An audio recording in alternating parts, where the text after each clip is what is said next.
கர்த்தருடைய பரிசுநாமத்துக்கு மகிமை உண்டாவதாக. உங்க மத்தியில் ஒரு சிறு செய்தி, ஒரு 10 to 15 நிமிடம் கொடுக்க கர்த்தர் கிருபை செய்த கர்த்தருடைய நாமத்தை நான் ஸ்தோத்திரிக்கிறேன். இக்காலத்துல கர்த்தருடைய மகிமை எந்த இடத்துல வந்து இறங்கும் அப்படிங்கிற காரியத்தை குறித்து நம்ம பார்க்க போறோம். 1 சாமுவேல் 4ஆம் அதிகாரம் 22ஆம் வசனத்துல வேதம் சொல்லுது, தேவனுடைய பெட்டி பிடிபட்டு போனபடியினால் மகிமை இஸ்ரவேலை விட்டு விலகி போயிற்று என்றாள். ஏலினுடைய மருமகள் குழந்தை பெற்றெடுக்கும் போது ரொம்ப துக்கத்தோடு காணப்படுற. ஏன் அப்படின்னா, பெலிஸ்து ஜனங்கள் உடன்படிக்கையின் பெட்டியை பிடிபட்டு அதை எடுத்துட்டு போயிட்டாங்கன்னு சொல்லி கேள்விப்பட்ட உடனே ரொம்ப துக்கத்தோடு காணப்படுறா.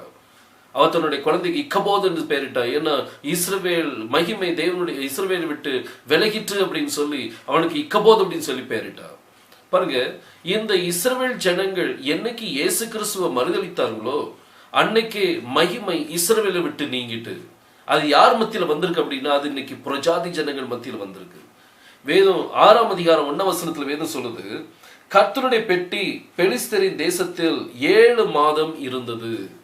பெலிஸ்தருடைய மத்தியில இந்த பெட்டியானது அது 7 மாதம் வரைக்கும் என்ன செஞ்சது, காணப்பட்டுச்சு. அதாவது அன்னி புரஜாதி ஜனங்கள் மத்தியில 7 சபையின் காலங்கள் வரைக்கும் அது என்ன செய்து காணப்படுது. 7 சபையின் காலத்துல இந்த உடன்படிக்கையின் பெட்டி புரஜாதிகள் மத்தியில் என்ன செஞ்சிட்டு இருக்கு, உலாவிட்டு இருக்குது. ஆனா நேரம் வந்தது, இந்த உடன்படிக்கையின் பெட்டி இப்போ விலகி இப்போ கடைசி மணி நேரத்துல இந்த உடன்படிக்கையின் பெட்டி எங்க போக வேண்டியிருக்கு அப்படிங்கிற காரியத்தை குறித்து நம்ம பார்க்க போறோம். பாருங்க, வேதம் சொல்லுது, அதே 6ஆம் அதிகாரம் நாம் 10ஆம் வசனத்தை வாசிப்போமானால் அதுல வேதம் சொல்லுது, அந்த மனுஷர் அப்படியே செய்து 2 கருவை பசுக்களை கொண்டு வந்து அவைகளை வண்டிலே கட்டி அவைகளின் கன்றுகளை வீட்டிலே அடைத்து வைத்து. இந்த உடன்படிக்கையின் பெட்டி மீண்டும் அனுப்பி வைக்கும் போது, இஸ்ரவேல் ஜனங்கள் மத்தியில் அனுப்பி வைக்கும் போது, இந்த உடன்படிக்கையின் பெட்டிய இந்த பெலிஸ்து ஜனங்கள் என்ன செய்யறாங்க அப்படின்னா, அது ஒரு வண்டியில என்ன செய்யறாங்க, தூக்கி வைக்கிறாங்க. அந்த வண்டியில எதை கட்டுறாங்கன்னா, ஒரு காளையை கட்டல, அங்க பசுவை கட்டுறாங்க. பசுமாடு என்னைக்கு வண்டியிலுக்க பார்த்துருக்கீங்களா? இந்த இடத்துல பசுமாட்டை என்ன செய்றாங்க, கட்டி வைக்கிறாங்க. இந்த பசுமாடு யார் அப்படின்னா, அதுதான் மணவாட்டி. 7 சபையின் காலத்துல இந்த மணவாட்டி இப்ப தயாராகி இருக்குது. இந்த மணவாட்டி வண்டிக்குள்ள அந்த வண்டி மேல இப்போ உடன்படிக்கையின் பெட்டி தூக்கி வச்சு இப்போ அந்த வண்டியை அனுப்பி வைக்கிறாங்க. இப்போ அந்த உடன்படிக்கையின் பெட்டிய இந்த மணவாட்டி என்ன செஞ்சிட்டு இருக்கான, சுமந்து கொண்டு போயிட்டு இருக்கிறார். இந்த உடன்படிக்கையின் பெட்டியை, அதாவது வண்டியை ஓட்டுகிறது வேற எந்த நபரும் இல்லை. 7ஆம் சபையின் தூதன் கூட அங்க இல்லை. 7ஆம் சபையின் தூதன் அவர் காலமாயிட்டார். வில்லியம் மரியம் பிரணாம் அந்த சீன்ல கிடையாது. இப்போ மணவாட்டி வழி நடத்துறது யார் அப்படின்னா, உடன்படிக்கையின் பெட்டி தான் என்ன செஞ்சிட்டு இருக்கு, வழி நடத்திட்டு இருக்குது. உடன்படிக்கையின் பெட்டி யாரு? இந்த 7ஆம் சபையின் செய்தி தான் என்னது, உடன்படிக்கையின் பெட்டி. இந்த உடன்படிக்கையின் பெட்டியானது இந்த மணவாட்டியை வழி நடத்தி கொண்டு போயிட்டு, இந்த வழி நடத்துறதுக்கு அங்க எந்த நபரும் இல்லை. பாருங்க, வேதம் சொல்லுது, வெளிப்படுத்தின விசேஷத்துல 10ஆம் அதிகாரத்துல நம்ம பார்ப்போமானால் 10ஆம் அதிகாரம் 7ஆம் வசனத்துல நம்ம ஏற்கனவே அது தெரிஞ்ச வசனங்கள். பாருங்க, 10ஆம் அதிகாரம் 7ஆம் வசனத்துல வேதம் சொல்லுது, வாசிக்கிறேன், 6ஆம் வசனத்துல வாசிக்கிறேன், இனி காலம் செல்லாது, ஆனாலும் தேவன் தம்முடைய ஊழியக்காரராகிய தீர்க்கதரிசிக்கு சுவிசேஷமாய் அறிவித்தபடி 7ஆம் தூதனுடைய சத்தத்தின் நாட்களிலே அவன் எக்காலம் ஊதுகிற போது தேவ ரகசியம் நிறைவேறும் என்றார். 7ஆம் தூதனுடைய நாட்கள் என்று சொல்லல, 7ஆம் தூதனுடைய சத்தத்தின் நாட்களிலே. இப்போ யாருடைய நாட்கள் நடந்துட்டு இருக்குது? 7ஆம் தூதனுடைய நாடு இல்ல. 7ஆம் தூதனுடைய நாள் 1965 முடிஞ்சிட்டு. ஆனா இப்ப 7ஆம் தூதனுடைய சத்தத்தின் நாட்கள் நடந்துகிட்டு இருக்குது. இந்த சத்தத்தின் நாட்கள்ல தான் தேவ ரகசியம் நிறைவேறும் சொல்லி வேதம் சொல்லுது. இந்த சத்தம் தான் அந்த உடன்படிக்கையின் பெட்டி. இந்த உடன்படிக்கையின் பெட்டிய இப்போ பாருங்க, இந்த பசுமாட்டை வழி நடத்துறது யார் அப்படின்னா, இந்த உடன்படிக்கையின் பெட்டி, அதாவது 7ஆம் தூதனுடைய சத்தம் தான் என்ன செஞ்சிட்டு இருக்கு, வழி நடத்திட்டு இருக்குது. அந்த செய்தி தான் நம்மளை வழி நடத்திட்டு இருக்குது. இது வழி நடத்தி நம்மளை எங்க கொண்டு போகும்? இந்த செய்தியானது நம்மளை எங்க கொண்டு போய் நிறுத்த போகுது? பாருங்க, அதுல 13ஆம் வசனத்துல வேதம் சொல்லுது, 12ஆம் வசனத்துல வாசிக்கிறேன், அப்பொழுது அந்த பசுக்கள் பெத்ஷெமெசுக்கு போகிற வழியிலே செவ்வையாய் போய். இது எப்படி போதா, செவ்வையாய் போகுது. எங்க போகுது? பெத்ஷெமெஸ் அப்படின்னா சூரியனுடைய வீடு அப்படின்னு சொல்லி அர்த்தம். இந்த பெத்ஷெமெஸ் குறித்து அடுத்த செய்தியில நான் உங்களோடு பேசுவேன். இந்த பெத்செமேஸ் அப்படின்னா என்ன அர்த்தம், அது என்ன வேதத்தோடு எப்படி பொருந்தும் அப்படிங்கறத உங்களுக்கு சொல்லி காமிக்கிறேன்.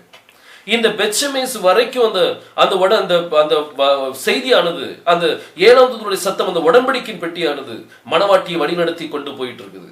இது கொண்டு போய் இது நேர பெத்செமேசுக்கு நேர் வழியா போகுது, வேற எங்கேயுமே திரும்பல. பாருங்க வேதம் சொல்லுது, அப்பொழுது அந்த பசுக்கள் பெத்செமேசுக்கு போகிற வழியிலே செவ்வையாய் போய் வலது இடது பக்கமாய் விலகாமல் பெரும் பாதையான நேர் வழியாக கூப்பிட்டு கொண்டே நடந்தது. இது எப்படி போச்சா?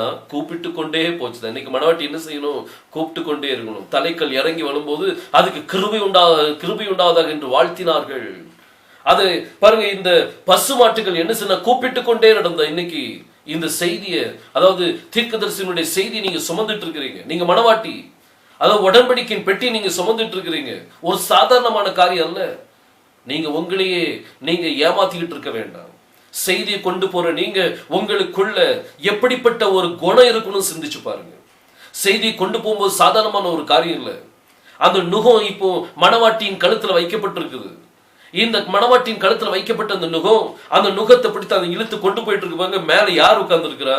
உடன்படிக்கையின் பெட்டி தான் நம்மளை வழி நடத்துறது. செய்தி தான் நம்மளை வழி நடத்திட்டு இருக்குது. இந்த செய்தி நம்மளை வழிநடத்தி நேர பெத்செமேசுக்குள்ள நுழையுது.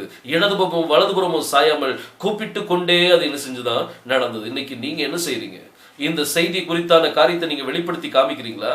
இன்னைக்கு சிந்திச்சு பாருங்க. மணவாட்டி இந்த காரியத்தை செய்ய வேண்டியிருக்கு.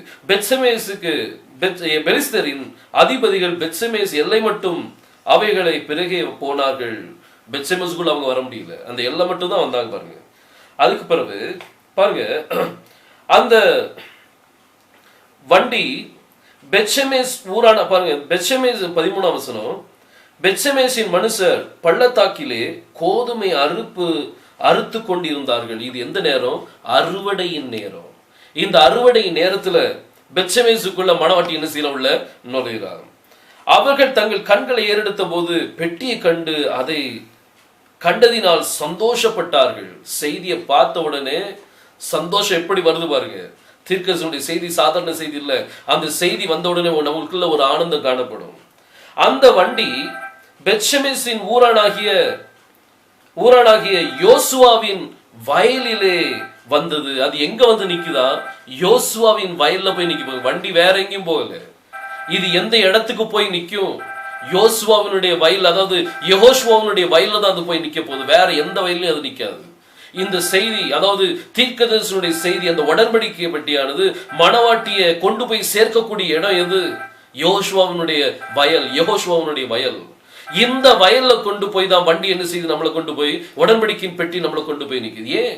அந்த இடத்துல எத்தனையோ வயல்கள் இருந்தது. மற்ற வயலுக்கு ஏன் போகல? ஏன் இந்த வயலுக்கு போனோம்? இந்த கடைசி நாட்கள்ல தீர்க்கதரிசியினுடைய செய்தி வந்து உங்களை யெகோஷுவாவினுடைய அந்த வயல்ல தான் கொண்டு போய் நிப்பாட்டுமே ஒழிய வேற எங்கேயும் அது நிப்பாட்டாது. வலது இடதுபுறம் சாயாமல் நேர் வழியாக சென்று அது யெகோஷுவாவினுடைய வயல்ல போய் நின்றது. இன்னைக்கு நீங்க எந்த வயல்ல இருக்கிறீங்க? யெகோஷுவாவினுடைய வயல்ல இருப்பீர்களானால் அந்த மகிமை, உடன்படிக்கையின் பெட்டியின் மகிமை அங்கதான் வெளிப்பட போகுது. அது வரைக்கும் அது உங்க பின்னால இருந்துச்சு. ஆனா இப்ப பசுமாடு அந்த உடன்படிக்கையின் பெட்டியை பார்க்குது பாருங்க. இது வரைக்கும் நம்ம கேள்விப்பட்டோம், ஆனா நம்ம நேர்முகமா நம்ம பார்க்க போறோம் தேவனை. பாருங்க, அந்த உடன்படிக்கையின் பெட்டி, அந்த உடன்படிக்கை பெட்டியானது பசுமாட்டை நேர எங்க வழி நடத்தும் அப்படின்னா யெகோஷுவாவினுடைய வயல்ல கொண்டு போய் வழி நடத்தி நிற்பாட்டு. அங்க போய் நின்றுட்டது, வேற எங்கேயும் போகல. இன்னைக்கு மகிமை யோசுவாவுடைய வயல்ல தான் இருக்குது. சிந்திச்சு பாருங்க.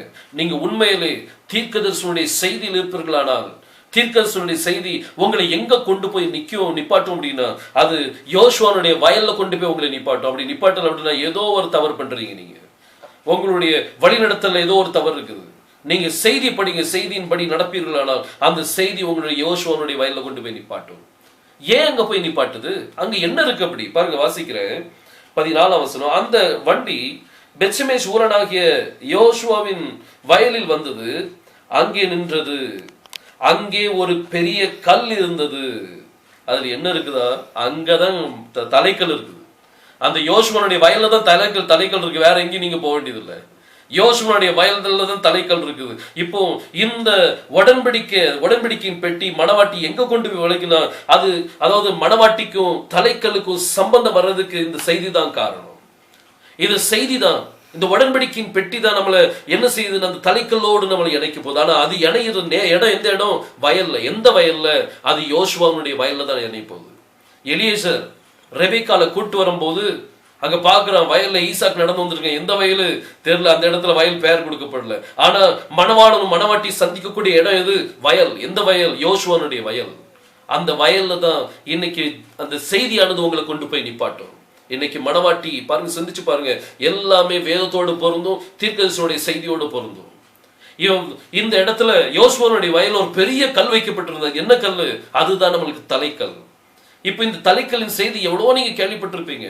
ஆனா தலைக்கல்லுக்கும் உங்களுக்கும் சம்பந்தம் வரணும் அப்படின்னா நீங்க பலியாகணும். பசுமாடங்க பலியாகணும். எது சொல்லுது பாருங்க, அவர்கள் தங்கள் அங்கே ஒரு பெரிய கல் இருந்தது. அப்பொழுது வண்டிலில் மரங்களை பிளந்து பசுக்களை கர்த்தருக்கு சர்வாங்க தகன பலியாக செலுத்தினார்கள். அந்த மணவாட்டி அங்க சர்வாங்க தகன பலியா என்ன செய்யணும்? மாறணும். இன்னைக்கு நீங்க மணவாட்டி தானா? அந்த தலைக்கல் மெசேஜ் நீங்க எல்லா ஊழியக்காரங்க மூலமா நீங்க கேள்விப்பட்டிருப்பீங்க. உங்க ஊழியக்காரங்க மூலமா நீங்க கேள்விப்பட்டிருப்பீங்க. ஆனா இந்த தலைக்கல்லுக்கு உங்களுக்கு சம்பந்தம் வரணும்னா இந்த தலைக்கல் எங்க இருக்குது? நீங்க அந்த இடத்துக்கு போகணும். எந்த இடத்துல இருக்கு அப்படின்னா யோசுவானுடைய வயல்ல தான் காணப்படுது. அந்த யோசுவானுடைய வயல்ல தலைக்கல் நீங்க பார்த்த உடனே நீங்க உங்களை ஜீவபலியா ஒப்பு கொடுங்க. ஜீவபலியா எப்படி ஒப்பு கொடுக்கணும் அதுவும் பைபிள்ல எழுதப்பட்டிருக்குது. நம்ம அடிக்கடி செய்தி கேட்கிறோம், ஜீவபலியா ஒப்பு கொடுங்கன்னு சொல்லி. எல்லாரும் மனங்கசந்து ஒப்பு கொடுப்பாங்க. திரும்ப வெளியே போனோடனே அதே வாழ்க்கை. உங்களுடைய வாழ்க்கையை மாத்தி பாருங்க. யோசுவனுடைய வயலுக்குள்ளதான் அந்த தலைக்கல் வைக்கப்பட்டிருக்குது. நீங்க வேற எங்கேயும் நீங்க போக முடியாது. மணவாட்டிய தீர்க்கதரிசியினுடைய செய்தி எங்க வழி நடத்தும்னா யோசுவனுடைய வயல்ல. இன்னைக்கு நீங்க அந்த பசுமாடா இருக்கிறீங்களா? அந்த உடன்படிக்கையின் பெட்டியை சுமந்து செல்கிற பசுமாடுதான் நீங்களா?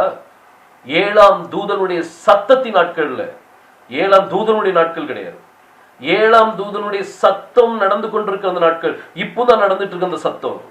7ஆம் தூதனுடைய நாள் முடிஞ்சு போச்சு. ஆனா 7ஆம் தூதனுடைய சத்தத்தின் நாட்கள் இப்ப நடந்துட்டு இருக்கு. இந்த சத்தத்தின் நாட்கள்ல பலமுள்ள தூதன் என்ன செய்ய இறங்கி வரும்போது மணவாட்டி கையில் அந்த புஸ்தகத்தை கொடுக்கிறா பாருங்க.